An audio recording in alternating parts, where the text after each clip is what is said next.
ये मेरी उंगली है, ये देखो वोट डाला है। लोकसभा चुनाव के नतीजे 4 जून को आएंगे। इससे पहले एग्जिट पोल को लेकर लोगों में काफी उत्साह है। एग्जिट पोल नतीजों का सटीक पूर्वानुमान लगाने की कोशिश होती है।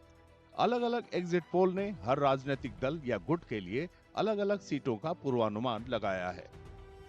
एग्जिट पोल वोटिंग के फौरन बाद वोटरों के बीच किया गया सर्वे है। वोटरों से जानने की कोशिश की जाती है कि उन्होंने किस उम्मीदवार का समर्थन किया। सर्वे का मकसद ये अनुमान लगाना है कि कौन सी पार्टी आगे है। ये सर्वे ज्यादातर निजी एजेंसियां करती हैं। When the voter comes out of the polling station, he or she is asked several questions regarding their political preference, political choice, and also about their voting. This data is collected, and then based on that data, estimates are made about which political party is likely to get how many votes and which political party is likely to win how many seats. Exit poll की बुनियाद 2 मुख्य सोच होती है। पहला कि voter की याददाश्त ताजा है और दूसरा कि पोलिंग बूथ से बाहर निकलने के तुरंत बाद पूछने पर उनके सही बोलने की संभावना सबसे ज्यादा होती है। सर्वे या तो ऑनलाइन होते हैं या निजी तौर पर किए जाते हैं। सर्वे के लिए अलग अलग एजेंसियां अलग अलग सैंपल साइज और तरीकों का इस्तेमाल करती हैं। हाल के सालों में सैंपल साइज बड़ा किया गया है।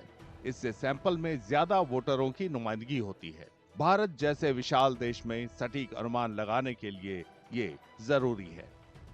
Not every voter is asked the question.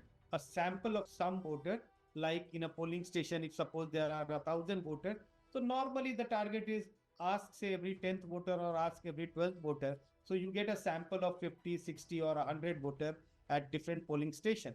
So it is the data is collected from a sample of voters, and based on that, an extrapolation is done about their political opinion.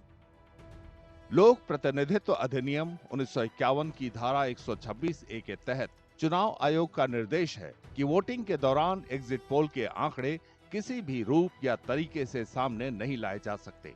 आंकड़ों पर रोक पहले दिन voting शुरू होने के साथ लग जाती है।